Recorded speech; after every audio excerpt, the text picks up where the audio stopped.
Good afternoon.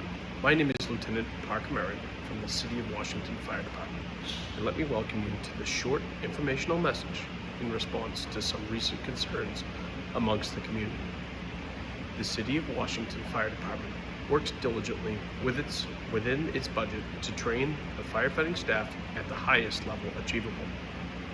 With that being said, a recent incident and complex response of rapid decision-making led to saving many lives of our community members residing at a local nursing home.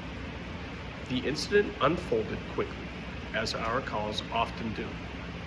A train car derailed between the Washington River and Main Street 2 days ago. That train was carrying dangerous and hazardous materials, specifically sodium hydroxide, which is, I quote, a colorless liquid, more dense than water, which may severely irritate skin, eyes, and mucous membranes. It is toxic by ingestion and corrosive to metals and tissue. End quote. Several cars carrying this hazardous material were damaged and leaking, creating a significant flow. The flow of sodium hydroxide inevitably would have flowed downhill from the location of the ruptured tanker cars and into the nursing home.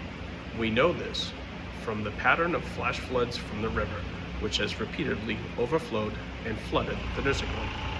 The U.S. Department of Transportation classified sodium hydroxide as a toxic and corrosive material, which potential health hazards include, and I quote, inhalation, ingestion, or skin contact may cause severe injury or death, end quote. A flow chart of this chemical into the nursing home would have caused a mass casualty emergency and likely the death of many innocent people.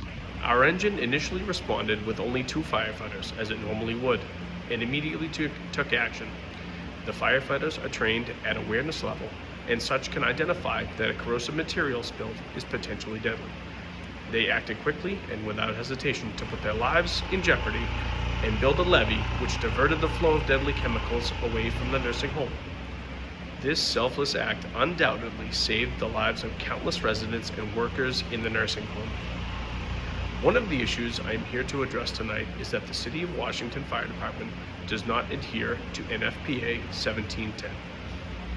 This firefighting personnel staffing standard specifies that the first arriving engine company should be staffed with 4 trained firefighters at all times to respond to emergency calls. It is the intention of the fire department to staff as many personnel as possible within the budgetary constraints.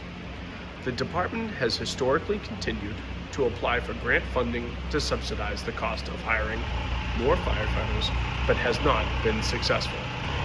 There is not any room or any reasonable number of cuts in other areas of the budget that could come close to creating funding to double the number of firefighters currently on the first arriving engine. The department is currently working with a specialized consultant to increase the likelihood of being awarded a safer grant from the federal government. Furthermore, I would like to use this time to address the concern of training for firefighters.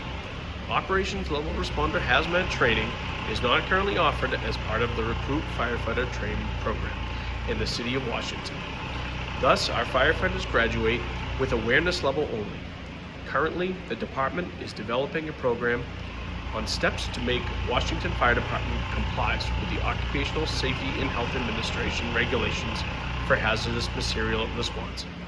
Once complete, this program will bring the entire firefighting staff up to today's standards.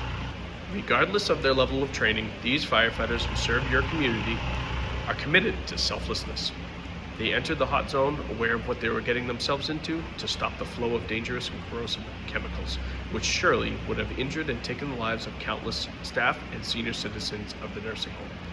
We do not condone their actions as reckless, but rather praise them as heroic. If it were not for their immediate and self-sacrificing efforts, today's outcome would be drastically different. Before I conclude, let me say this to the residents and elected officials to the City of Washington. We are here to serve you with the utmost integrity and professionalism. We intend to work hard, hand in hand with city officials, to finance improvements to our service at the fire department. It is with pride that I am afforded the privilege to lead this heroic group of men and women every day. We will continue to train, progress, and improve so that the next response is better than the last. I would like to personally thank you for your attention to this matter. I would also like to thank the men and women of the City of Washington Fire Department for their professionalism and selflessness. Without them, we would surely be in a state of disarray when emergency situations unfold. Take care, and please stay safe out there.